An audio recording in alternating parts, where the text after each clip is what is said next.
Salam əziz izləyicilər, necəsiniz? Bugün sizlərə ibtidai icma cəmiyyətini izah edəcəm. Videoya keçməzdən əvvəl kanala abunə olmağı, like atmağı unutmayın.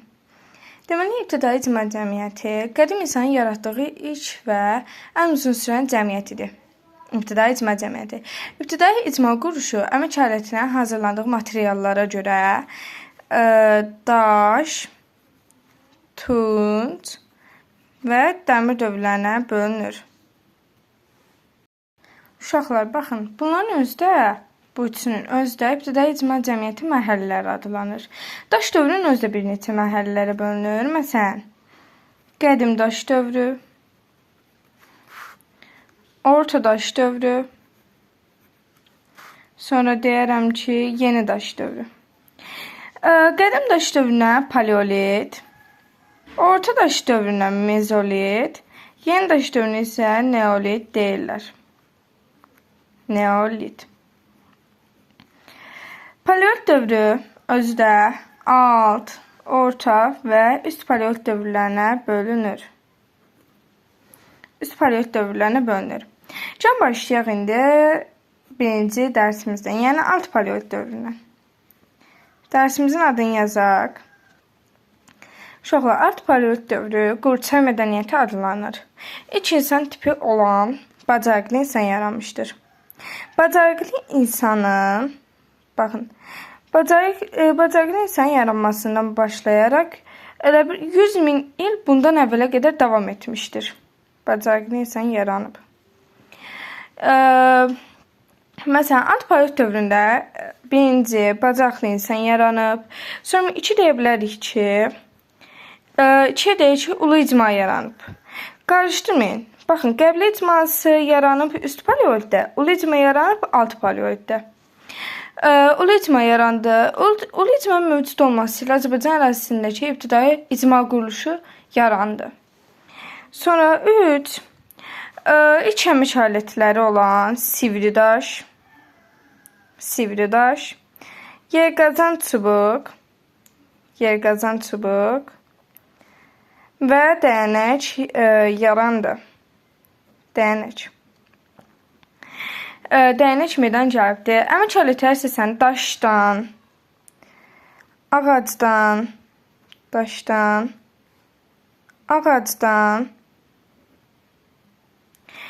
bir də sümükdən hazırlanırdı. Dördüncü qeydimizdə deyək, mənimsəmə təsərrüfatı meydana gəlmişdir. Mənimsəmə təsərrüfatı alt paleolitdə meydana gəlmişdir. Sonrası davam etmişdir. Mənimsəmə təsərrüfatı. 5. Deyim ki, bir də uşaqlar mənimsəmə təsərrüfatında yığıcılıq və ovçuluq ilə məşğul olurdular. Bir də ovçuluq ilə məşğul olurdular. 5-ə keçək.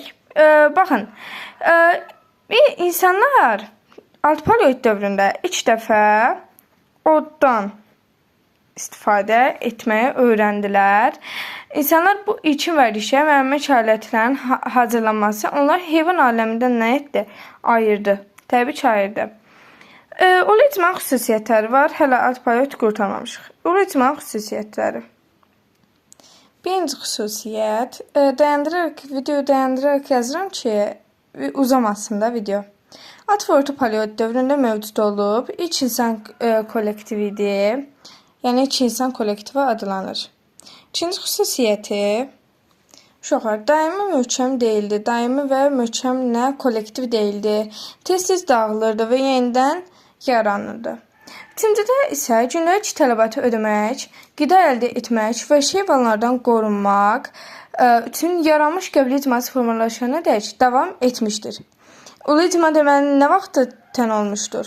Üst paleolitdə. Niyə? Çünki üst paleolitdə artıq qəblə icması yarandı və qəblə icması yaranana dək davam edibsə, deməli ulu icma artıq üst paleolitdə məhv olubdur.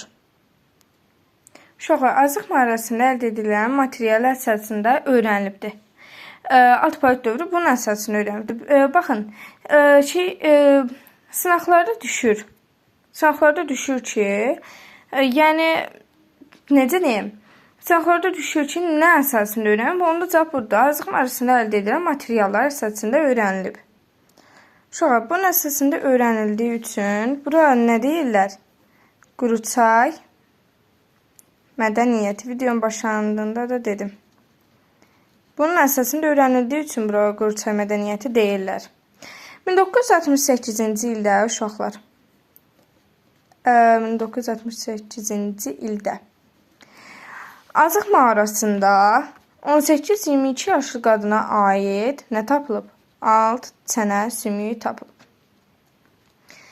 Bunu kim sübut edib? Bunu sübut eləyib Məmmədəli Hüseynov. Məmmədəli Hüseynov. Bunu Məmmədəli Hüseynov sübut edibdir. Uşaqlar, azıq adamlar nə deyirlər? Yəni kim deyirlər azıq adamına? Azıq adamına azxantrop deyirlər. Adı azxantropdur. Azxantrop uşaqlar 350-400 min il bundan əvvələ qədər yaşamışdır. İlkin dini ayinləri icra etmişdir. İcra etmişdir.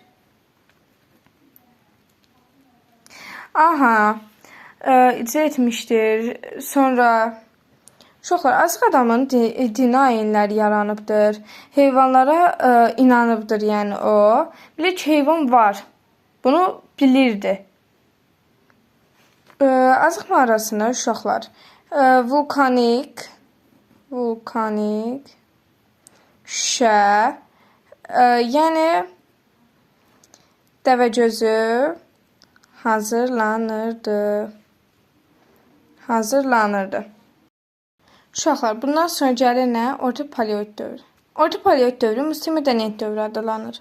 Musti mədəniyyəti Fransada yer addır.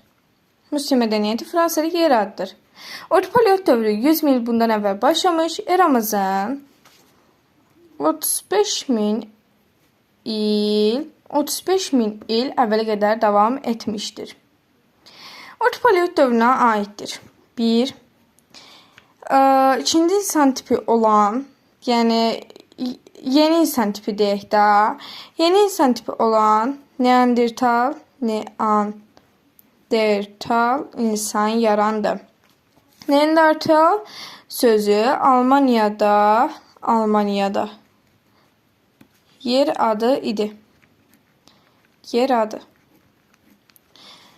2. İnsan çaxmaq daşını bir-birinə vurmaq ilə artıq süni od əldə etdilər. 3. İnsanların təbiət qüvvələri ilə bağlı dini təsəvvürlər, axirət dünyasına inam yaranmağa başladı. Demək qeyd edirsən ki, axirət dünyasına inam nə vaxt başladı? Orta paleolit dövrü. Axirət dünyasına İnam. 4. İnsan vulkanik şüşədən iti uclu silahlar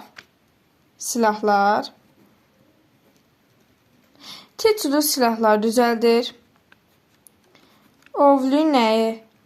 Hansı heyvanları? Maral, ayı, sonra vəhşi at. Bax, atın vəhşisi olur. Vəhşi at, dağ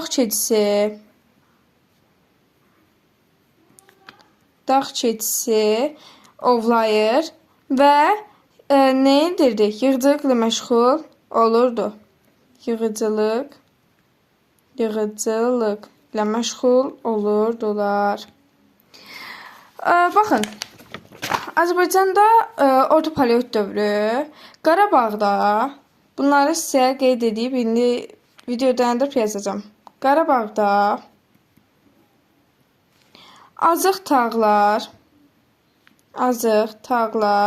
hamısı böyük hərfləndir. Tağlar, zar. Qazaxda isə,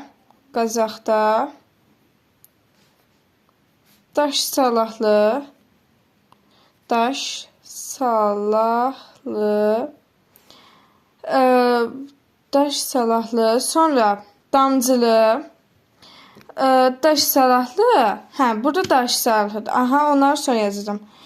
Naxçıvanda isə Naxçıvanda isə qazma mağaraları əsasında öyrənilmişdir. Orta paleolit dövrü Naxçıvanda qazma, Qazaxda daş salahlı, Qarabağda isə Azıq tağlar, bir də Zar mağaraları əsasında öyrənilmişdir. İndi mən sizə dedim ki, yazacağım, onlara da baxın. Baxın, bunları izah edirəm. Azərbaycan ərazisində ilk insan məskunləri. Qarabağda Azıq Tağlar mağarası, Azıq Tağlar mağaraları, Kəlbəcərdə Zar mağarası, Qazaxda Daşsalahlı və Damcılı mağarası, uşaqlar, Qazaxda Daşsalahlı Damcılı mağaraları, Naxçıvanda Qazma mağarası, Leyçdə Buzeyr mağarası, Mingəçevirdə isə Qaraca düşərgəsidir. Bircə dənə Qarca bunlardan fərq edir ki, bu bircə düşərgədir də. Yəni, hamısı mağaradır, amma bircə dənə bu düşərgədir. Keçək indi uşaqlar, üst paleolit dövrü, ana xaqanlığın yaranması. Ana xaqanlıq yaranıb üst paleolit dövründə süqut edib erkən tunçda və artıq ata xaqanlıq yaranıb. Məlumat verək üst paleolit dövrü haqqında. Üst paleolit dövrü eramızdan əvvəl 35-ci minillikdə başlamış. Baxın, orta paleolit dövrü eramızdan əvvəl 35-ci minilliyə qədər davam edibsə, yəni oratan olub da, ondan sonra yox olub. Yox ondan sonra nə yaranıb? Üst paleolit dövrü. Üst paleolit dövrü eramızdan əvvəl 35-ci minillikdə başlamış, eramızdan əvvəl 12-ci minilliyə qədər davam etmişdir. 12-ci minilliyə qədər davam etmişdir. Üst paleolit dövrünə aiddir. 1.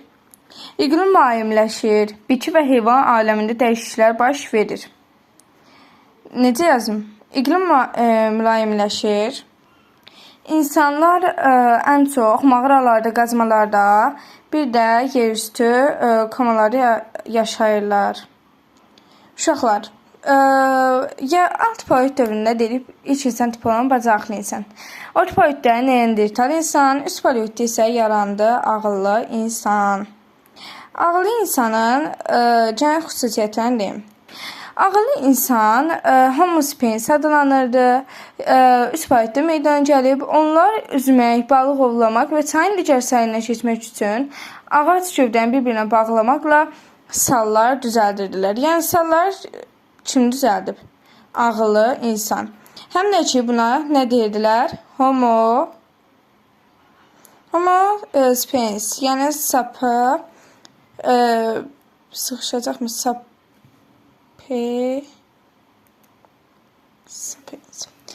Belə. İndi baxaq dördüncüyə. Dörddə deyə bilərik ki, sümükdən hazırlanan biz, bıçaq, sonra qarmaq, süngü, iynədən istifadə edilirdi. İynə, süngü, bir də qarmaqdan istifadə edilirdi. 5-ə baxaq. Əmək fəaliyyətinin genişlənməsi, şuurun inkişafı nəticəsində səsli nitq yaranır. Səsli nitq yaranır üst paleolitdə.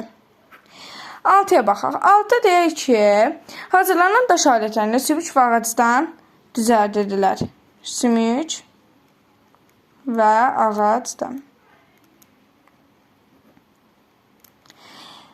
7-yə də deyək ki, məsələn, daş və sümük üzərində işləmiş incəsənət nümunələri nə meydana gəldi? İncəsənət nümunələri meydana gəldi. 8-ə deyək ki, ulu icmanı qəbilə icması əvəz etdi. Amma yenə də nə idi? Ulu icma var idi. Bir də ki, ana xaqanlıq yarandı. Bunu da altdan yazıb. Ana xaqanlıq yarandı. Uşaqlar, baxın, insanlar, məsələn, bacarıqlı insan və ağıllı insan üçün mən sizə oxşar cəhətcəndim. Məsələn, deyirəm ki, mağaralarda və qazmalarda yaşayırdılar. Sonra buradan yaza bilmirəm. Oxşar cəhət. Aha, gəlin bir də deyim. 1. Mağaralarda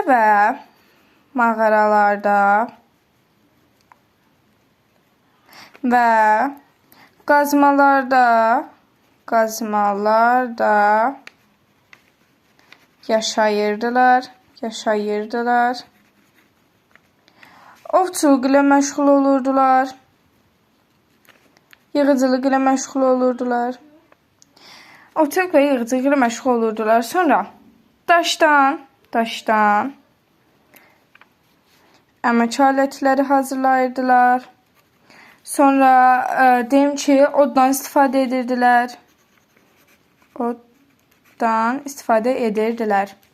İndi bacarıqlı insandan fərqli olaraq ağıllı insanı deyim sizə. Deyək. Məsələn, deyirlər ki, ana xaqanlıq dövründə yaşamışdı. Rüçka düşdü. Ana xaqanlıq dövründə yaşamışdı. Amma yəni Spayetdə yaşamışdı. Ana xaqanlıq dövründə yaşayıb. Sonra məqsəd yönlü fəaliyyət göstərmiş metalda əmək alətlər hazırlayırdı. Metaldan əmək alətləri hazırlayırdı. İkinci deyə bilərik ki, düz qamətli idi. Fiziki və əqli cəhətdən yüksək inkişaf etmişdir.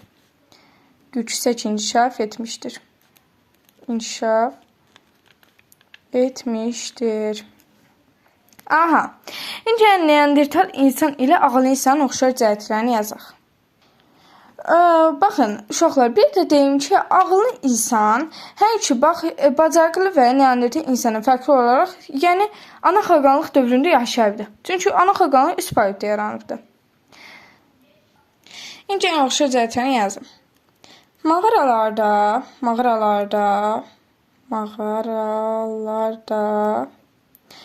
qazmalarda yaşayırdılar.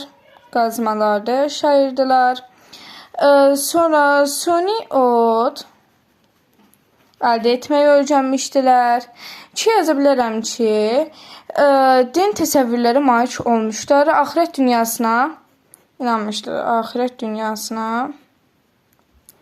inanmışdılar. Yazım. Məsələn, 3-də də elə bir bunun fərqli cəhətini yazım. Yazım ki, ağıllı insan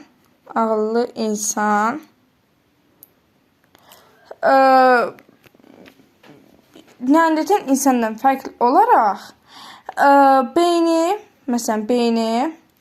2 dəfə böyük idi. Həm də ki, düz qamət idi. Bax, bir düz qamətli, bir də ki, yəni beynin 2 dəfə böyük olması, düz qaməti, bir də ana xaqanlıq dövründə yaşaması iki insandan fərqli cəhət idi. İndi gəlin yeni mövzuya keçək. Mövzu yoxdur dərsə. Yəni mezolit dövründə. Mezolit dövrü ox və çamanın ixtira dövrü idi. İxtirası dövrü idi. Əhatə edir eramızdan əvvəl 12-ci minilliyi və eramızdan əvvəl 8-ci minilliyi əhatə edir. Mezolit dövrünə həm də ki, orta daş dövrü də deyirlər. Orta daş dövrü deyirlər. Mezolit dövründə adına bəlli olduğu kimi ox və çamanın ixtirası dövrü idisə, insanın əsas məşğuliyyəti nə olar? Yığıcılıq, ovçuluq, bir də balıqçılıq. Onların əsas məşğuliyyətidir. 2 yazaq. Mezolit dövrünə ən böyük kəşf sayılan ox və çamanın ixtirası olmuşdur. Bu ixtiranın nəticəsi isə insanlar heyvanları daha uzaqdan daha uzaqdan ovlayırdılar. Bir də ki, təhlükəsiz əldə edən ov sayəsində qida ehtiyatı nə olurdu? Xeyli artırdı. Ona görə biz bunu deyirik yığıcılıq. Qida ehtiyatı artırdı. Ehtiyatı artırdı. Aha, bir də ki, heyvanların nə oldu? Əhliləşdirilməsi başladı. Əgər desələr ki, məsələn, heyvanlar əhliləşdirib nə vaxt?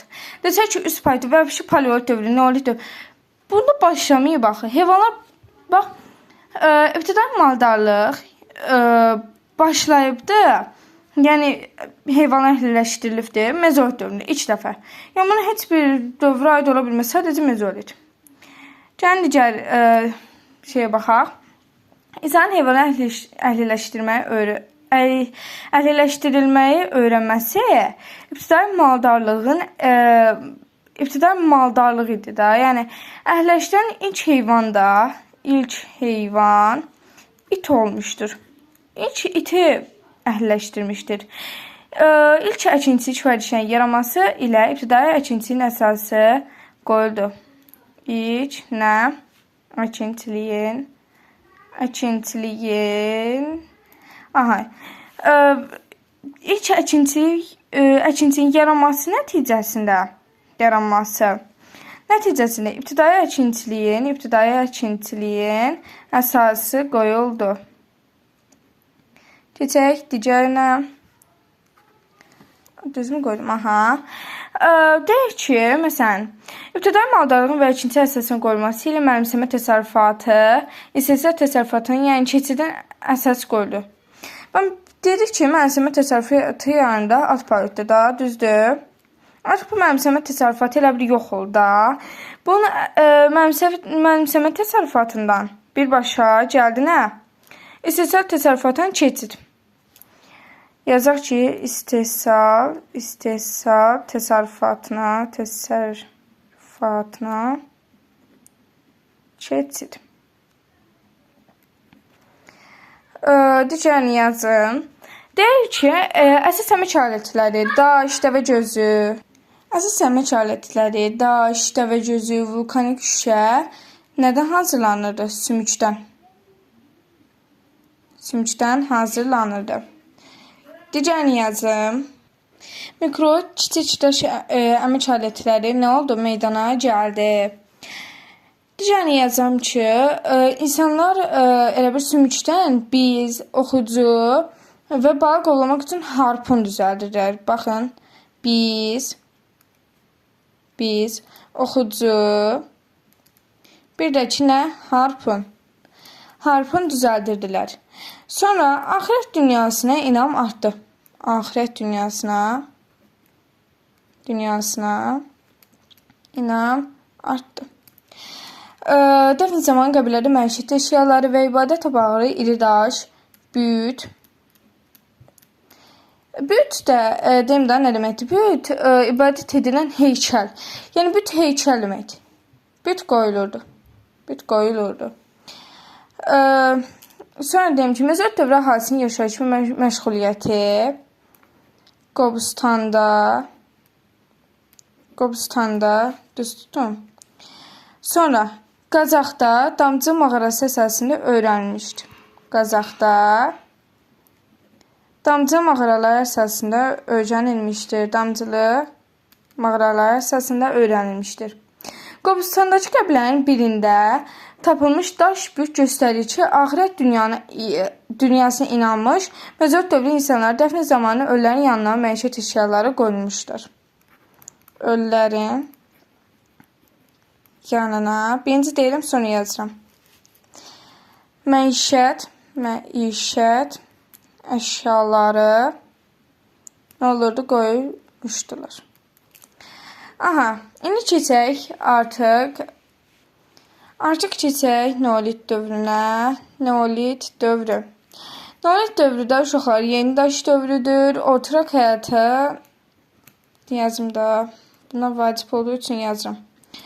Oturaq həyata keçilməsi dövrü idi. Neolit dövrü eramızdan əvvəl əhatə edir 8. Bax, mezolit dövrü 8-ci minillikdə qurtarıbsa, deməli ondan sonra başlayır neolit dövrü. Eramızdan əvvəl 6-cı minillikləri əhatə edir. İnsanın əkinçilik vərdişləri xeyli inkişaf etmişdir. 1. Əkinçilik inkişaf etmişdir. 2. İnsan torpağı daşlarını düzəlmiş toxa ilə yumşaldırdılar. Deməli, toxa burada çox vacib bir şeydir. Niyə? Çünki toxa yaranır. Toxa burada inkişaf edir. Toxa burada yaranır. Amma ki, toxa əkinçiliyi isə eneolit dövründə yaranır. Baxın, 3-ə də deyək ki, əkinçilik və maldarlıq əsas məşğuliyyət sahələrindən biridir. 4-ə keçək. Uşaqlar, əmək aləti əsasən çaxmaq daşından və dəvə gözündən hazırlanırdı. Sonra deyə bilərik ki, nə deyək? Neolit dövrünə aid yaşayış yerlərindən toxalar, oraq və oraq dişləri, çəkic, balta, həvəng dəstə daşı, sürtgəz daşı tapılmışdır. Bunların adını mən dedikcə, yəni video dayandırıb qulaq asın. Sonra deyim ki, məsələn 5-ci deyim ki, istehsal təsərrüfatı meydana gəldi. İstehsal təsərrüfatı meydana gəldi. Uşaqlar, istehsal təsərrüfatının keçirilməsi ilə əhali oturaq həyata keçdi. Burada yazmadı, oturaq. 4-cü çıxımını dəyişdirim. Deməli, oturaq həyata keçdi. Oturaq həyat keçirməsi yeni təsərrüfat növləri olan duluzçuluq, duluzçuluq və dərişləmə sənəti meydana gəldi. Hətta toxuculuq inkişaf etdi. Neolitdə toxuculuq inkişaf etdi. Bayaqlarda izah etdim. Toxuculuq inkişaf edib. Toxa yaranıb da, toxa mezolitdə yaranıb. Toxuculuq inkişaf edib neolitdə. Eneolit dövründə isə toxa əkinçilik yaranıbdır. Toxuculuq inkişaf etdi. Hamısı tamamen ayrı bir şeydir. Sonra yazarıq ki, insanlar ilk dəfə saxsı qablar, saxsı qablar, yəni keramika hazırlamağı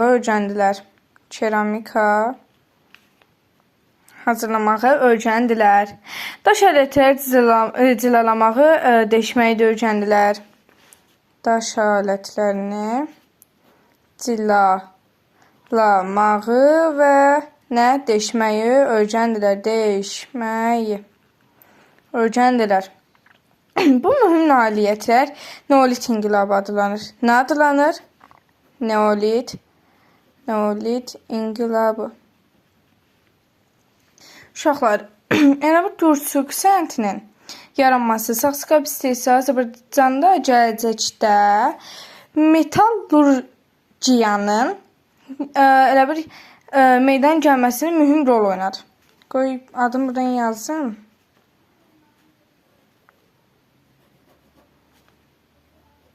Metallurgiyanın. Xəttim olur, amma deyirəm də, yəni yazın.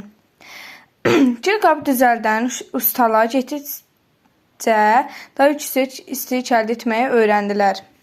Sonra toxuculuqda sümükdən hazırlanmış idən istifadə edilirdi.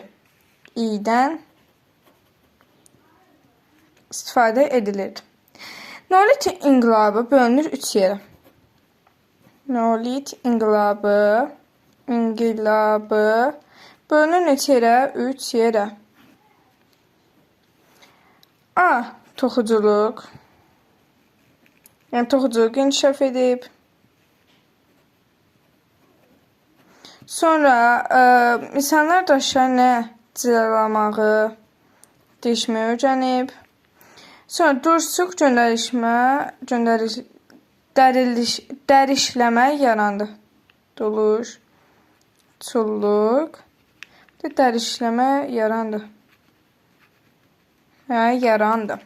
Bu da Neolit inqilabının bölünməsi. Bunu keçək. Bir də uşaqlar, çalışdığım qədər elə bir videonun sonunda testlər qoyacağım videonun sonuna. O testə baxıb zəhmət olmasa işləyərsiniz. Növbəti video, hansısa bir videonun izahında, hansısa bir dərsin. Onda o testlərin mən izahını sizə verəcəm. Deməli, Neolit dövrünə aid Azərbaycanda yaşayış yeri aşkarlanmışdır. Harada? Tovuzda, Göytəpə, Ağcabəddə, Kamiltəpə, Naxçıvanda, Gəncə, Qazax bölgəsində, Qobustanda və Təbrizdə. Burada aşkarlanmış sümükdən və daşdan düzəldilmiş toxalar, oraq dişləri, çəkici, balta və sair alətlər istehsal təsərrüfatını, yəni əkinçilik və maldarlığın yarandığını göstərir. Əkinçilik və maldarlıq. Maldarçılıq deyilmir uşaqlar onlar. Ona deyilir ki, maldarlıq. Bir çox uşaq elə deyir. Amma maldarlıq və əkinçilik yarandığını göstərir. Keçək mi artıq Eneolit dövrünə? Demək, Eneolit dövrünə keçdik. Eneolit dövrü Mistaş dövrüdür. Toxa əkinçilik dövrü idi. Hətta eramızdan əvvəl, buradan yazım, eramızdan əvvəl 6 və eramızdan əvvəl 4-cü minillikləri əhatə edir. Aha, indi baxaq. Deməli, adından bəlli olduğu kimi sizə də dəfələrlə dedim ki, toxa əkinçiliyi yaranmışdı Eneolit dövründə. Sonra metalla tanış olmuşdular. Burada ilk tanış olduğu metal adlanır mis. Amma misdən çox istifadə etmirdilər. Ən çox istifadə edir dəmirdən. Ən çox dəmirdən istifadə edirdilər. Ölülər yaşayış məskənində, binaların arasında və evlərin içərisində dəfn olunurdu. Oxra səpilirdi. Dəfn olunur. Üzərində qan, həyat verən, rəmzi sayılan şeylərin üzərinə oxra, qırmızı boya səpilirdi. İnsanın müxtəlif dini ayinləri və ofusun mərasimləri keçirirdi. Sonra, məsələn, deyə bilərəm ki, sənətkarlıqda uşaqlar dəyişikliklər baş vermişdi. Bu dəyişikliklərdə deyək ki, sənətkarlıq əhalinin məşğuliyyətində mühüm yer tuturdu. Əhali dursuq, bax, burada daş işləmə də var, dər işləmə də var. Diqqət olun, sümük işləmə, toxuculuq ilə məşğul olunurdu.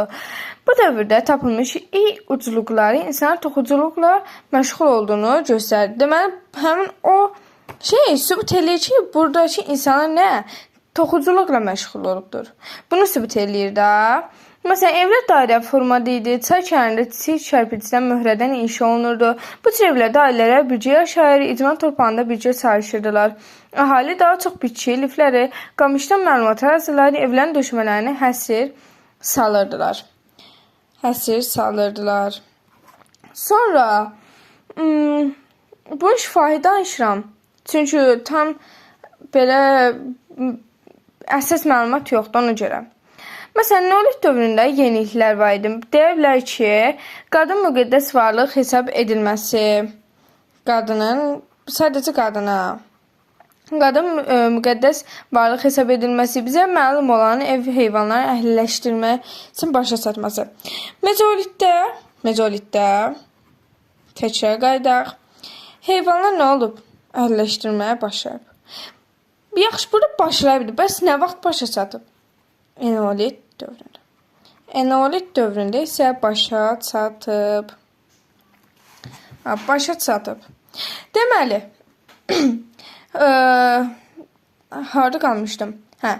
İnsanın metalla tanış olması və misin ilk dəfə əmək aləti hazırlaması olmuşdur. Vəfat edənin üzərinə oxru qırmızı boya çəkilməsi, ovçuluq və yığıcılıq, ovçuluq və balıqçılıq ikinci dərəcə məşğuliyyətə çevrilib. Ovçuluq, bir də balıqçılıq. Səsim tutuldu.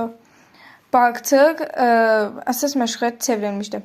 Bir də neolit və eneolit dövrü üçün oxşar cəhətlərdir. Məsələn, qəbul etməsi mövcudluğunu davam etdirdi. Neolitdə də, eneolitdə də. Sonra cəmiyyətdə qadınlar üstün mövqedə idi. Daşda hazırlanan əmək alətləri təsərrüfatda üstün yer tuturdu. Mikrolit əmək alətlərindən istifadə olunurdu. Mikrolit əmək alətləri mezolitdə yaranıb, istifadə olunurdu da. Yəni neolitdə də, eneolitdə də və s. Seyrək və istəyicil təsərrüfatlar mövcud olmuşdur. Hər ikisində. Yəni bir eneolitdə, bir dənə neolitdə. Aha. İnsan duruşçuluq və toxuculuq ilə məşğul olurdular. Duruşçuluq, toxuculuq. Siz saydım da, sadəcə duruşçuluq, toxuculuq yox. Eneolitdə çoxdur. Duruşçuluq, daş işləmə, dəri işləmə, sümük işləmə, toxuculuq və s. Bunlarla məşğul olurdular. Aha, cildən saxsı qablar düzəldirdilər. Cildən saxsı qablar düzəldirdilər. Bunlar da oxşar cəhətləri. İndi gəlin mezolit, eneolit, neolit dövrləri üçün oxşar cəhətini deyim. Deməli, anaxaqanlıq və qəbilə icması mövcud oldu. Anaxaqanlıq, bir də qəbilə icması. Sonra əmək aləti əsasən daşdan hazırlanır. Daşdan. İstəyir mənimsəmə və istəyir təsərrüfatları mövcud olmuşdur. Bəli. Bunlar da bunun oldu oxşar cəhətə. Gəlin keçən artıq nə? Tunç dövrünə. Gəlin başa salın. Uşaqlar, tunç dövrü bölünür erkən, orta, son tunca. Eneolit dövrünün sonunda insanın misin tərkibinə mərcümüş, sürmə, mikit, qalay qataraq tunc əldə edirdilər. Düzdür? Ona görə bu dövrün adı oldu ki, tunç dövrü. Eramızdan əvvəl 4-cü minilliyin ikinci yarısında eneolit dövrü tunç dövrünü əvəz etdi. Eneolit dövrünü əvəz etdiyinə tunç dövrü. Biraz bulanıq düşür, gözləyin. Uşaqlar, başlayaq erkən tuncdan, yəni Kiraz mədəniyyətindən. Tunç dövrü 3 mərhələyə bölünür. Erkən, orta, son. Baxın, eramızdan 4-cü minilliyin ikinci yarısında, eramızdan 3-cü minilliyin sonuna qədər davam etmişdir. Azərbaycanın Kiraz mədəniyyəti adlanan erkən tunç dövrü olmuşdur. Bunlara bir nümunələr verək. Deməli, birinci ictimai əmək bölgüsü olmuşdur. Birinci ictimai, qısa yazıram, əmək bölgüsü. Həmin uşaqlar, birinci ictimai əmək bölgüsü nəticəsində əkinçilik maldarlıqdan ayrılıb. Elə bir müstəqil peşəyə çevrildi. Maldarlıqdan ayrılaraq müstəqil peşəyə çevrildi. 2 deyək ki, məsələn, yaşayış məskunləri daşdan və divarlar çiy kərpicdən tikirdilər. Divarları çiy kərpicdən tikirdilər. Sonra 3 toxa əkinçiliyini əvəz etdi. Eneolitdə yaranan toxa əkinçiliyi əvəz etdi nə? Bunu erkən tuncda xışa əkinçiliyi əvəz etdi. Suni suvarma sistemi yarandı. Sistemi yarandı. Sonra 5-ə nə deyək? Deyək ki, bir neçə qohum qəbiləni birləşdirən nə? Tayfalar yarandı. Əsas qeydləri yazdırım da. Tayfa ağsaqqallar tərəfindən idarə edilirdi. Kimlər? Ağsaqqallar tərəfindən idarə edilirdi. Metalleşmə sənəti yarandı. Metalleşmə Metalleşmə sənəti yarandı. Yarandı. Sonra 7. 7'ye deyərik ki, çökmə yaylaq və qışlaq maldarlığı meydana gəlir. Çökmə, yaylaq və qışlaq maldarlığı meydana gəldi. Maldarlığı meydana gəldi. Ölü yandırma və 8'e deyək ki, ölü yandırma və kollektiv dəfn adətləri yarandı. Kollektiv dəfn adətləri yarandı. 9. Uşaqlar, bəzi qəbirlərin üzərində kurqanlar. Kurqanlar, yəni torpaq qəbri deyilir də, yəni kurqanlar quruldu. Uşaqlar, bir də ki, ona deyək ki, elə bir xişin ixtirası nəticəsində əkin sahələri nə oldu? Əkin sahələri genişləndi. Keçək artıq Orta Tunca. Orta Tunc. Orta Tunc dövrü şəhər mərkəzinin yaranması dövrü adlanırdı. Bildiniz də, daha dedim yazmayayım. Eramızdan əvvəl 3-cü minilliyin sonlarından eramızdan əvvəl 2-ci minilliyin ortalarına qədər təxminən 600 il davam etmişdir. Gəlin nümunələr göstərək yenə. 1. İkinci ictimai əmək bölgüsü yarandı. İkinci ictimai əmək bölgüsü nəticəsində İkinci ictimai əmək bölgüsü nəticəsində sənətkarlıq müstəqil sahə çevrildi. İkinci ictimai. Çünki fikrim burada həm də ki, dərs deməyə çalışım, ona görə çalışıram. Əmək bölgüsü nəticəsində sənətkarlıq müstəqil sahəyə çevrildi.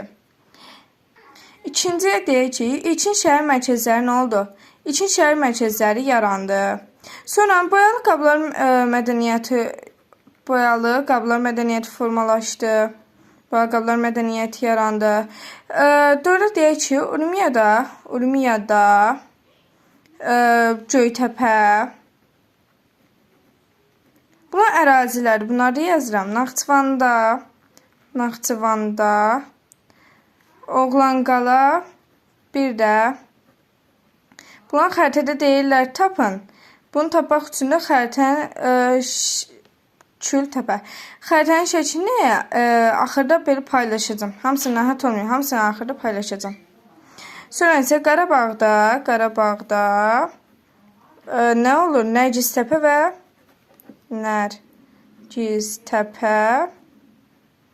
və Üzərlik təpə var. Sonra nə deyə bilərik? Deyək ki, sosial və əmlak bərabərliyi artdı. Böyük tayfa ittifaqları yarandı da. Böyük tayfa ittifaqları yarandı. Sonra Duruşçuluq inkişaf etdi. Sonra isə deyək ki, təsərrüfat yeni sahələrə bağçılıq, bostançılıq, üzümçülük və şərabçılıq meydana gəldi. 6 dedik. 7. Deyək ki, əkinçilik və maldarlıqda xeyli dəyişikliklər baş vermişdi. Nə deyə bilərəm başqa? Uşaqlar, Mil Qarabağda Duruşçuluq ocaqları bir də sobaları mövcud idi. Bu qədər məncə yetərdir də. Yəni, bir də ki, boyalı qabları nə ilə bəzəyirdilər? Baxın, elə bir ki, insan, heyvan, quş təsvirləri ilə bəzəyirdilər də. Heyvan, insan, bir də ki, quş təsvirləri ilə bəzəyirdilər. Keçək Son Tunc dövrünə. Son Tunc dövrü ilkin dəmir dövrüdür. İbtidai icma cəmiyyətinin süqutudur. Artıq ibtidai icma cəmiyyəti sonuna gəldik. Son Tunc dövrü eramızdan əvvəl 14, bir də eramızdan əvvəl neçə 7-ci əsrləri əhatə edirdi. Son Tunç dövründə hərbi işlərə yiyələnmiş güclü tayfalar, zəif tayfalar var dövlətini mənimsəyirdi. Torpaqlarını ələ keçirir, beləcə iri tayfa birliklərin yaranması davam edirdi. Bir iri tayfalar yarandı. Tayfalar 2. Təsərrüfatda dəyişikliklər baş vermişdi. Məsələn, 3-cü ictimai əmək bölgüsü yarandı. 3-cü ictimai əmək bölgüsü yarandı. Bölgüsü. 3-cü ictimai əmək bölgüsü nəticəsində sənətkar tacirlər qrupu sənətkarlardan ayrıldı.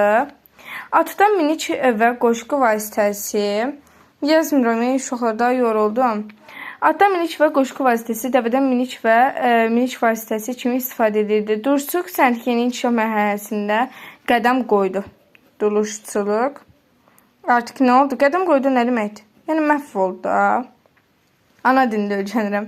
Qavalar üzərində müxtəlif üsullara cızma, yapma, cızma, yapma, cızma, yapma, sonra boyama və sairə, boyama və sairə naxışlar vurulurdu. Ayaqla hərəkətə gətirilən duruş çarxından istifadə olunurdu. Demək, duruş çarxından istifadə olunurdu. Çarxı. İstifadə olunurdu. Sonra 5. Eramızdan əvvəl 7-ci əsrdən başlayır. Dəmirdən geniş istifadə olunur. Dəmirdən geniş istifadə olunur. Ona görə də bunun adı nə qoyurlar? Erkən dəmir dövrü. Məsələn, deyək ki, dəmirdən məkalətə və silahlarda hazırlanırdı. Muğanda Uzuntəpə adlı yerdən dəmir tikələri və tunç dəstəkli qılınçlar tapılırdı. Tunç dəstəkli qılınclar tapılırdı. Qılınclar tapılırdı. 6. Ata sitayiş ayini meydana gəldi. Sitayiş ayini meydana gəldi. 7. Sonra o da aya, günəşə, ulduza, heyvanlara, günəşə, ulduza, heyvanlar və s. İnam geniş yayıldı. Sonra 8. Tayfa başçılarının hakimiyyətinin qüvvətləndirilməsi, dini və hərbi rəhbərlərin onların əlindən cəmləşməsi bu şəxslərin ilahiləşdirilməsi gətirib çıxardı. Tayfa başçılarının xatirəsini əbədiləşdirmək üçün qəbilələrin üzərində kurqanlar qurulurdu. Kurqanlar qurulurdu. Qurulurdu. Buna baxanda nə deyə bilərik? Erkən tunc ilə oxşardır. 9. Siklopik və təpəgöz qalaları adlanan 3-bucaq, 4-bucaq trapesiya formasında qalalar tikildi. Naxçıvanda Gədəbəyin Arıqdam kəndinə və Azərbaycan digər qərb bölgələrini 100-dən çox, baxın, 100-dən çox belə qalaların izləri bu gün də qalmaqdadır. Sonda onların şəkillərini də atacağım. Yəni sonda onları qeyd edəcəm. Bir də ki, gəlin qeyd edim bir şey də.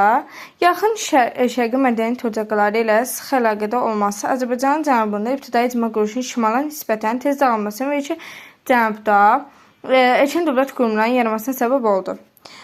11. Eramızdan əvvəl 3-2 minillikdə iri tayfa ittifaqları yarandı. Əmək məhsuldarlığının artdı.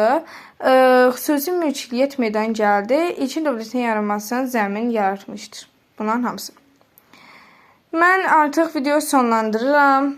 Son tunç dövrünü hamısını başa saldım da. Lap axırda birinci qeyd şəkillərini atacağım. Sonra isə suallar atacağım. Əgər tapsanız, yəni baxarsınız da taparsınız, özünüz sənd edərsiniz. Digər videoda şey eləyəcəm. İzahı gələcək.